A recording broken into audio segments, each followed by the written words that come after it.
அஸ்ஸலாமு அலைக்கும். Welcome back to Najas channel. லாஸ்ட்டாக அப்லோட் பண்ணியிருந்த வீடியோட ஒரு கண்டினியூவேஷன் மாதிரி தான் இருக்கும்.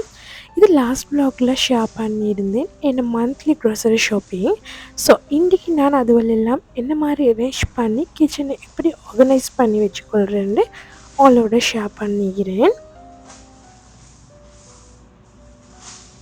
சாமான்கள் கொண்டு வந்ததுமே எல்லாமே அன்பேக் பண்ணிவிட்டு கிச்சனை க்ளீனாக ஆர்கனைஸ் பண்ணிவிட்டு கொண்டு வந்த திங்ஸ்லாம் ஃபில் பண்ண போகிறேன்.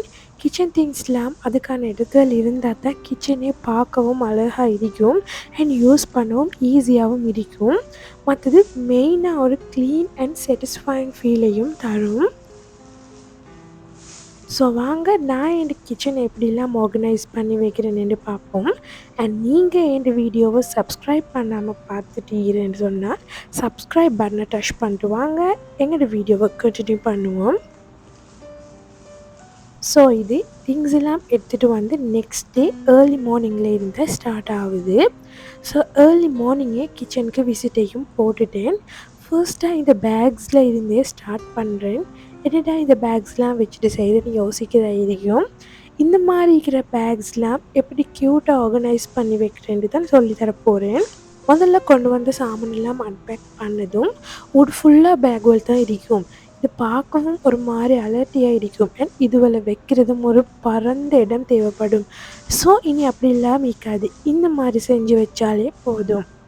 முதல்ல பேக் சைஸஸ்க்கு ஏற்ற மாதிரி க்ளீனாக பிரித்து வச்சுக்கொள்ளணும். ஸோ ஃபர்ஸ்ட்டாக பேக் ஒன்று எடுத்து இந்த மாதிரி நேராக மடித்து கொள்ளணும். நான் காட்டுற மாதிரி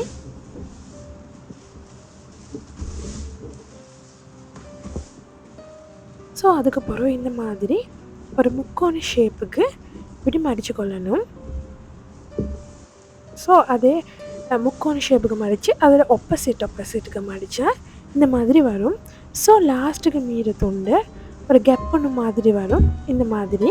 ஸோ அந்த கேப் உள்ளுக்கு லாஸ்ட்டுக்கு மீற துண்டை வந்து ஃபில் பண்ணி விட்டால் எங்கிட்ட சம்சா ரெடி ஆகிடும்.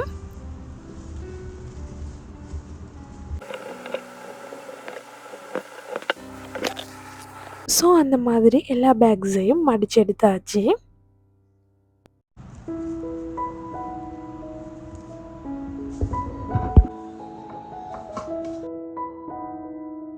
அதோடு கொண்டு வந்த ஸ்பைசஸ் ஐட்டம்ஸ்லாம் ரீஃபில் பண்ண போகிறேன். இன்றைக்கு ஒரு குட்டி க்ளீன் ஒன்று கொடுப்போம் அப்படின்னு சொல்லி ஸ்பைசஸ் வைக்கிற கபட்டையும் க்ளீன் ஒன்று போட்டுட்டு கபட்டையும் ரீஅரேஞ்ச் பண்ண போகிறேன்.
ஸோ மற்ற திங்ஸ் எல்லாம் இன்னொரு கபர்டில் அடுக்கி வைப்போம். ஃப்ளவர், சுகர், பிஸ்கட்ஸ் அந்த மாதிரி ஐட்டம்ஸ் எல்லாம் எடுக்க ஈஸியாக அதுவரையும் செப்பரேட் பாக்ஸில் போட்டு தான் வைக்கிறது. வாங்க திங்ஸ்லாம் அன்பேக் பண்ணி அடுக்குவோம்.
ஓகே, திங்ஸ் எல்லாம் எடுக்கிறதுக்கு ஈஸியான மாதிரி அரேஞ்ச் பண்ணியாச்சு.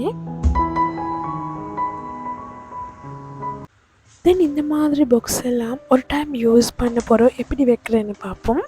இதுவரை இப்படியே வச்சேன்னா அதுக்குள்ளே பூச்சிவல் போக சான்சஸ் இருக்குது, அன்ஹைஜீனாகவும் இருக்கிற மாதிரி ஒரு ஃபீலாகும். ஸோ வேறு கண்டெய்னர்ஸில் போட்டு வச்சேன்னு சொன்னாலும் செப்பரேட்டாக ஸ்பேஸும் தேவைப்படும். இனி அப்படியெல்லாம் தேவையில்லை, கொண்டு வந்த பாக்ஸை க்யூட்டாக நாங்கள் மடித்து வைக்கலும். ஸோ வாங்க நான் இப்படி எல்லாம் மடித்து வைக்கிறேன்னு சொல்லித்தரேன். ஃபர்ஸ்ட்டாக இந்த பாக்ஸில் 2 பக்கத்தையும் இந்த மாதிரி கட் பண்ணி எடுக்கணும். தென் உள்ளிக்கிற பேக்கெட்டை உள்ளுக்கே கொஞ்சம் நல்லா தள்ளிட்டு இந்த மாதிரி 2 பக்கத்தையும் பிடிச்சி உள்ளுக்கைக்கு மடித்து கொள்ளணும் இந்த மாதிரி. தென் மேல் நீக்கிற கவரை உள்ளுக்கு ஃபோல்ட் பண்ணிவிட்டு மற்ற துண்டு வந்து அது 2 கேப் நடுவில் போடுறத ஈகிற.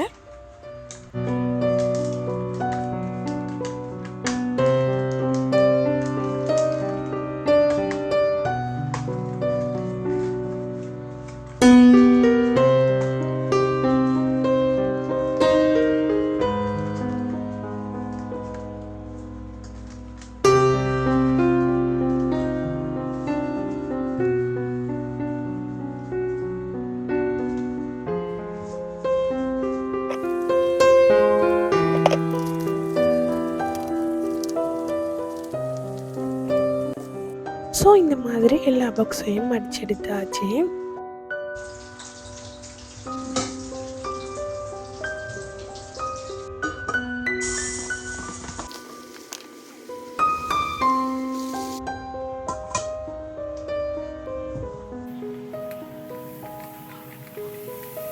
இதுவில் அடிக்கடி யூஸ் பண்ணுறது தானே, ஸோ எடுக்கிறதுக்கு ஈஸியான மாதிரி ஃப்ரெஞ்சில் டோர் பக்கம் மேலேயே நான் அடுக்கி கொள்வது. அப்போ எனக்கு நேம் டேக் பார்த்து எடுத்துக்கொள்கிறதுக்கு ஈஸியாக இருக்கும்ன்றதால.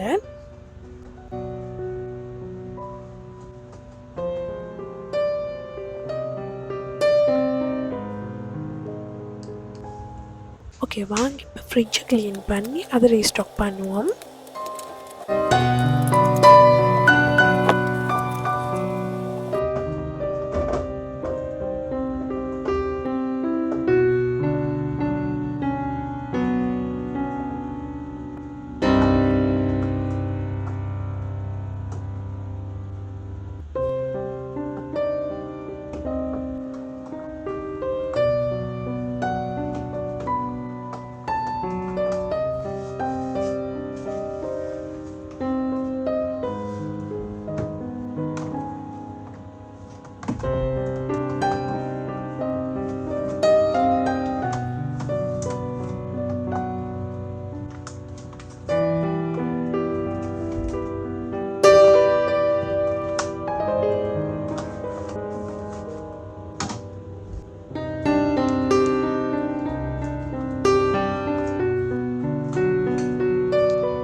க்ரீம் மில்க் ஐட்டம்ஸ் எல்லாம் ஃப்ரிட்ஜில் வந்து அந்த கவர் பண்ணி வரும் தானே, அதில் தான் நான் போட்டு வைக்கிறது. பிகாஸ் திறக்கிற டோர் பக்கத்தில் வச்சேன்னு சொன்னால் நாங்கள் அடிக்கடி திறப்பண்ணி தானே, அப்போ குயிக்காக இதுவரை பழுதாக சான்சஸ் இருக்குது.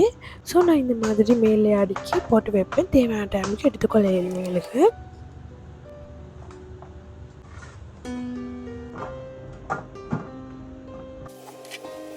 அண்ட் மற்றது வெஜிடபிள்ஸ். ஸோ கொண்டு வந்த வெஜிடபிள்ஸ் எல்லாம் வந்து கவரில் இருந்து வேறுவா செப்பரேட் பண்ணி எடுப்பேன். ஸோ கேரட்டை வந்து நான் யூஸ் பண்ணுறதால இது மாதிரி போட்டு வச்சுக்கிறேன். அப்படி இல்லைன்னு சொன்னால் பேக் ஒன்றில் போட்டு உங்களுக்கு வைக்கலும். அண்ட் மற்றது பொட்டேட்டோவை ஒரு பாக்ஸ் ஒன்றில் போட்டு இந்த மாதிரி ஃப்ரெஷ்ஷில் போட்டு கொள்ளையிலும். கத்திரிக்காய், இந்த மாதிரி கத்திரிக்காய் எல்லாம் நான் என்ன செய்வேன்னு சொன்னால் மேலே இருக்கிற நெட்டி பக்கம் மிக்கும் தானே, அதை வந்து கொஞ்சம் கலட்டுவேன், காஞ்சி மாய்க்கும் தானே, அதை கலட்டி நம்ம ஸ்டோர் பண்ணேன்டா எதுவுமே ஆகாது. மற்றது தக்காளி, நான் என்ன செய்வேன்னு சொன்னால் தக்காளி வாங்கல வந்து பச்சையும் பழுத்ததும் ரெண்டுமே மிக்ஸில் மாதிரி தான் வாங்குவேன். பிகாஸ் பழுத்ததெல்லாம் ஃபர்ஸ்ட்டாக யூஸ் பண்ணி மந்த் எண்ட் ஆகக்குள்ள எல்லாம் வந்து பச்சையாக வாங்கினதுவள் வந்து பழுத்திடும். அப்படி இல்லைன்னு சொன்னால் நாங்கள் பழுத்ததே வாங்கினேன்னு சொன்னால் அந்த மந்த் எண்டெல்லாம் ஆகக்குள்ள பழுத்தது குயிக்காக அசடாகிடும். ஸோ அந்த மாதிரி வாங்கி நல்லா தொடச்சி இந்த மாதிரி ஒரு பாக்ஸ் ஒன்றில் போட்டு வச்சுக்கொள்ளும். அண்ட் மற்றது லீக்ஸையும் இந்த மாதிரி நெட்டியை கொஞ்சம் கட் பண்ணிவிட்டு இந்த மாதிரி வச்சு ஒரு பேப்பரில் வச்சு ரோல் பண்ணி வைக்கிறது தான். ஸோ எல்லா வெஜிடபிள்ஸையும் இந்த மாதிரி செப்பரேட்டாக அடுக்கிக்கொள்வோம். மற்றது ஜிஞ்சர் லெமன் அதையும் ஒரு சின்ன கண்டெய்னரில் வந்து கீழே டிஷ்யூ பேப்பரை போட்டு வச்சேன். ஸோ இதுவரை பார்த்துட்டு இது வந்து மின்ட் கொரியண்டர் லீவ்ஸ் தான். இதுவரையும் கொண்டு வந்ததும் நான் என்ன செய்வேன்னு சொன்னால் ஃபுல்லாக க்ளீன் பண்ணுவேன். க்ளீன் பண்ணிவிட்டு இந்த மாதிரி டிஷ்யூ பேப்பர் போட்டு அது மேலால் போட்டுக்கொள்ளணும். தென் அதுக்கு மேலாலே ஒரு டிஷ்யூ பேப்பரை போட்டு பாக்ஸை மூடிட்டு சொன்னால் எதுவுமே ஆகாது. எங்களுக்கு 1 மந்த் காட்டிலுமே ஸ்டோர் பண்ணி வச்சுக்கொள்ள இயலும். பட் ஒரு முக்கியமான ஒன்றுன்னு சொன்னால் பாக்ஸ்லேருந்து எடுக்கக்கொள்ள தண்ணி படாத மாதிரி எடுக்கணும். அண்ட் ஒரு வீக்குக்கு ஒரு 1 டைம் ஒரு 2 டைம்ஸ் மாதிரி வந்து அந்த டிஷ்யூ ஈரமாவி மாதிரி இருந்துன்னு சொன்னால் டிஷ்யூ சேஞ்ச் பண்ணிக்கொள்ள தான் ஈரம். ஸோ அந்த மாதிரி தான் நான் கரி லீவ்ஸ், கொரியண்டர் லீவ்ஸ், அந்த மாதிரி மீன்ட் லீவ்ஸ் எல்லாம் வந்து க்ளீன் பண்ணிக்கொள்வது. கரி லீவ்ஸை வந்து இந்த மாதிரி இலையெல்லாம் செப்பரேட்டாக வச்சு போட்டுக்கொள்வது. அது மெயின் விஷயம் என்னென்னு சொன்னால் நான் எதையுமே வாஷ் பண்ண மாட்டேன். ஸோ எங்களுக்கு எடுத்து யூஸ் பண்ணுற டைமுக்கு வாஷ் பண்ணிக்கொள்ளும். இந்த மாதிரி செஞ்சு மேலே டிஷ்யூ ஒன்று போட்டு இந்த மாதிரி எங்களுக்கு ஸ்டோர் பண்ணிக்கொள்ள இயலும். எதுவுமே ஆவிடாது. ஸோ எல்லாமே பாக்ஸில் தண்ணிங்கிறது. ஸோ எனக்கு அது ஃப்ரிட்ஜில் இருந்து எடுக்கக்குள்ள கொஞ்சம் கன்ஃபியூஸ் ஆகிற மாதிரி இருக்கும். அதுக்கு நான் என்ன செஞ்சேன்னு சொன்னேன், ஒவ்வொரு நேம் வந்து பிரிண்ட் அவுட் எடுத்து இந்த மாதிரி ஸ்டிக் பண்ணிக்கொண்டேன். அப்போ எனக்கு தேவையான சாமான் எடுத்துக்கொள்கிறதுக்கு ஈஸியாக இருக்கும்.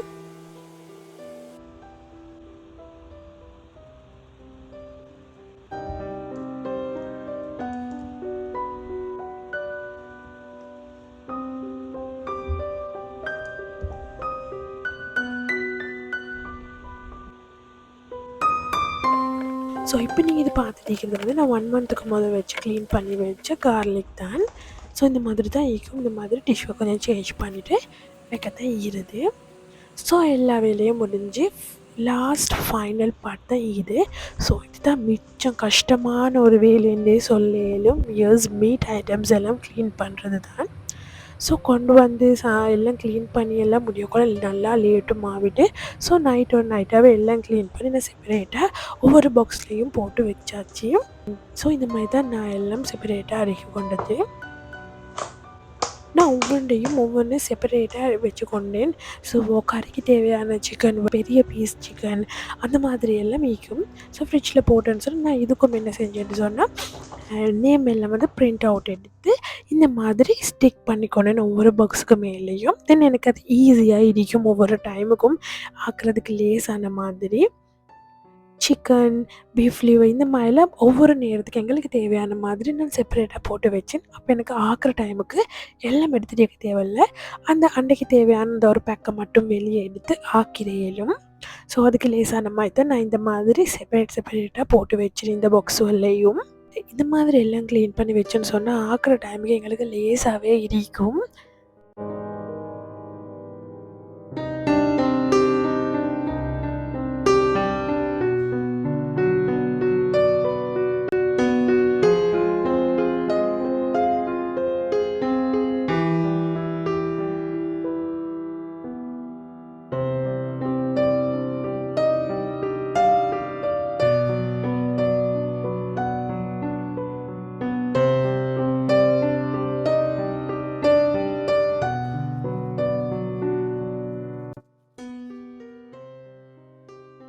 மேலே வைக்க வேண்டிய கோகனட், மற்றது நகட்ஸ் அந்த மாதிரி ஐட்டம்ஸ் எல்லாம் வந்து மேலேயும் அடிக்கிட்டேன். ஸோ ஆல்மோஸ்ட் எங்களோட ஃப்ரிட்ஜ் வேலையெல்லாம் டன். ஸோ இந்த மாதிரி தான் எங்களோட ஃபைனல் லுக் இருக்குது. ஓகே, எங்களோட வ்ளாக் எண்டுக்கு வருது. இந்த ஸ்டோர் பண்ணுற ஐடியாஸ் எல்லாம் வந்து உங்களுக்கும் யூஸ்ஃபுல்லாக இருந்திருக்குமென்று நினைக்கிறேன். ஸோ கட்டாயம் ட்ரை பண்ணி பாருங்கள். இந்த vlog யூஸ்ஃபுல்லாக இருந்திருக்குமென்று நினைக்கிறேன். ஸோ இன்னும் ஒரு இன்ட்ரெஸ்டிங்கான vlog சந்திக்கிறேன். Until then, take care, bye.